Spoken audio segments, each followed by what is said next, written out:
आपने मुझे मांग संख्या 16 और 31 पे बोलने का मौका दिया, उसके लिए बहुत बहुत आपका धन्यवाद। आज जो दोनों ही विषय है, चाहे सामाजिक अधिकारिता और न्याय विभाग और राजस्व विभाग, दोनों ज़्यादा इन दोनों का उपयोग गांव के लोगों के काम में होता है।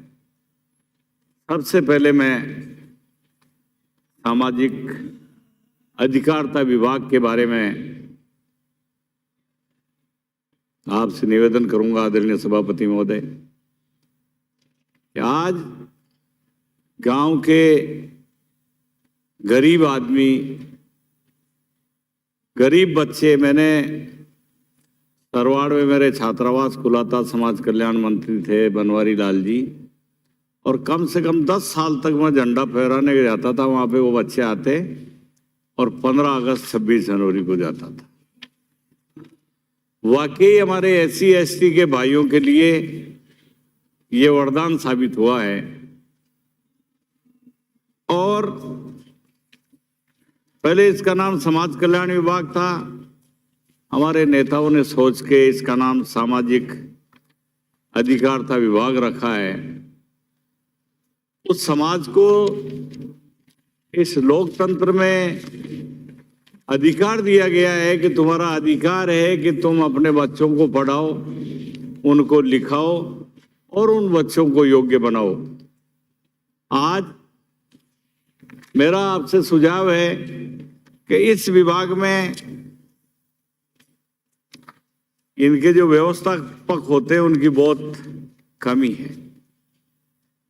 जूली साहब, 4 अंबेडकर छात्रावासों को एक व्यवस्थापक होता है, क्या स्थिति हो रही है?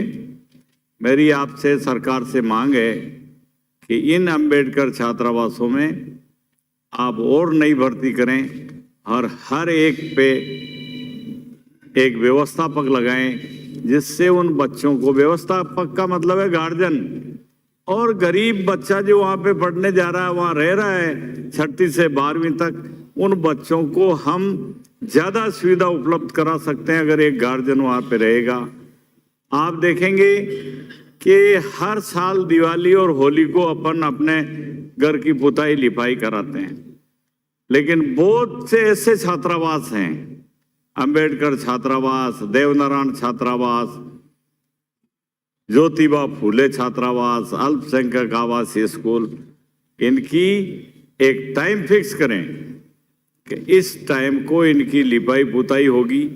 हर हफ्ते में इनके चद्दर बेडशीट सारे जो है उनको साफ कराया जाएगा, और जब वहाँ बच्चा पढ़ने जाए तो उसको महसूस हो कि मैं भी किसी बड़े आदमी के, किसी पैसे वाले आदमी के परिवार की तरह यहाँ पे मैं रह रहा हूँ।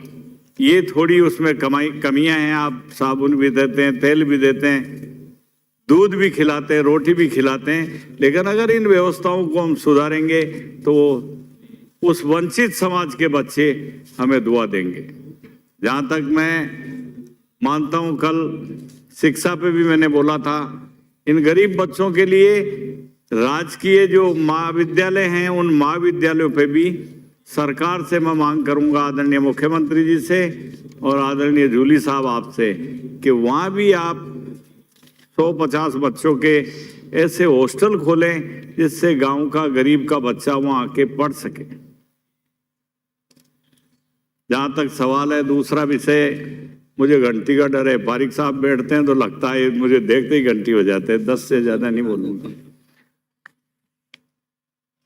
आप देखेंगे राजस्व विभाग, ये भी एक ऐसा विभाग है जिस विभाग की पुरानी स्मृति में जाएं, एक बड़ा पेन, बहुत बड़ा पेन, पूरी किताब को पटवारी जी सुबह उसको पेन को भरते थे और वो पेन चलता रहता था, और पटवारी जी के 4 आदमी इधर, 4 आदमी इधर, कोई दाल बाटी चूरमा बना रहा, कोई मालिश कर रहा, कोई भांग बांट रहा है, और पटवार खाने थे।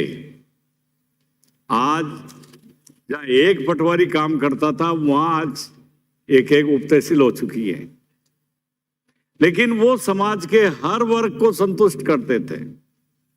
उनके पास काम ज्यादा था, आज ऑनलाइन हो गया, इनके पास काम कम है।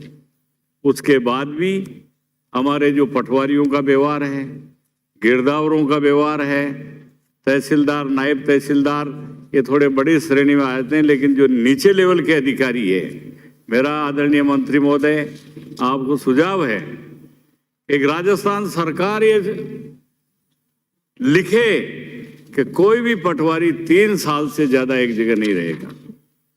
काम रहा नहीं, ज्यादा से ज्यादा काम आपके जमाबंदी, नकल, सारा जो भी लोन लेना, काम करना, वो तो सारे के सारे काम कंप्यूटर से निकाल लो आप। काम इतना ही बचा है कि भू माफिया ही लिए घूमते हैं उनको कि कैसे इसमें नाम छूट गया।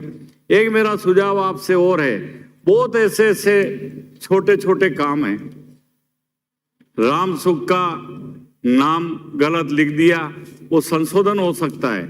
ऐसा आप कलेक्टरों को निर्देशित करें कि वो जो जन सुनवाइयां हो रही सरकार के द्वारा, उन जन सुनवाइयों में सबसे बड़ी प्राथमिकता से इन नामों को दुरुस्त किया जाए।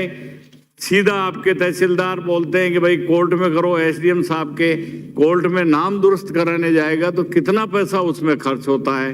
तो मेरा आपसे सुझाव है कि सरकार एक ऐसा आदेश निकाले जिससे ये आपकी जन सुनवाई में उनके नाम दुरुस्त हो। नहीं, बहुत जगह मना कर दिया, ये सरकारी कुएं हैं, किसी लंच डिनर पे सरकारी जो कुएं हैं वो कुएं नाम पे नहीं है और बाकी जमीन उसके नाम पे है। अब इसमें कितना बड़ा खेल हो जाता है किसान के साथ, गरीब के साथ। जानकार किसान, समझदार आदमी तो ये 70-75 साल से देश आजाद हो गया, पूरे नक्शे, गिरदावरी, कागज, ढाल बांध सब जानता है, लेकिन वो गरीब आदमी समझता नहीं है। उसके कुएं के लिए उसको कितना वहन करना पड़ता है, इसके लिए भी इस सदन में मैं मांग करूंगा राज्य सरकार से, आदरणीय मुख्यमंत्री जी से और आदरणीय राजस्व मंत्री जी से कि वो आप एक आदेश निकालें कि जिस आदमी के हक में कुआं पड़ता है, जिसकी जमीन पे आता है, अगर वो सरकारी है तो उसको नाम किया जाए। एक और सबसे बड़ी समस्या अभी एमएलए साहब पुष्कर वाले बता रहे थे, 71 में हमारे जिले में भू संशोधन हुआ था। आपसे अजमेर जिले के वकील और वो सब सर्किट हाउस में मंत्री महोदय से मिले थे, तो भू संशोधन के पेंडिंग मैटर, एक तो वो और एक नियमन करने की कार्रवाई इन 4 सालों में हुई नहीं। धारा 91 में लगता है, उसके जुर्माना होता है। तो जो नियमन योग्य काम है और नियमन उन जमीनों को करने के लिए भी एक सरकार आदेश दे। प्रशासन गांवों में भी कलेक्टर को और एसडीएम को और तहसीलदार को ये पावर नहीं था कि जमीन नियमन की जाएगी। तो मेरा आपसे आग्रह है कि एक राज्य सरकार द्वारा जिला कलेक्टर को आदेश दिया जाए कि जो भी नियमन योग्य, जो भी उस क्राइटेरिया में आती है, उन लोगों को, गरीब किसानों को जमीनों को नियमन किया जाए। अगर वो नियमन नहीं होती, वो मुआवजा देते जाएंगे, पटवारी की सेवा करते जाएंगे और अपना काम चलाते जाएंगे। मेरा श्री राजकुमार रोत 2 मिनट, अब असली बात तो आवाज 1 मिनट समाप्त करें। अब समाप्त नहीं, ऐसा है मंत्री महोदय, मेरे बाड़ी गांव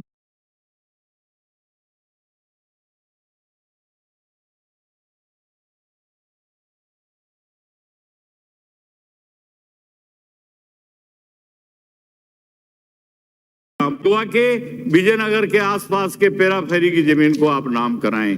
दूसरा, मेरे विधानसभा क्षेत्र में मसूदा तहसील में सबसे ज्यादा ग्राम पंचायतें हैं। मैं झाग पंचायत पे और जामोड़ा ग्राम पंचायत पे आपसे मांग करूंगा कि जब आप दे रहे हो, आदरणीय मुख्यमंत्री जी से भी प्रार्थना करते हैं और आपसे भी प्रार्थना करते हैं, मेरे पड़ोसी हैं, 2 उप तहसील खोलने की व्यवस्था कराएं और जो हमने आपको सुझाव दिए उनको जल्दी अमल में लाए। धन्यवाद। जय हिंद। धन्यवाद सभापति महोदय।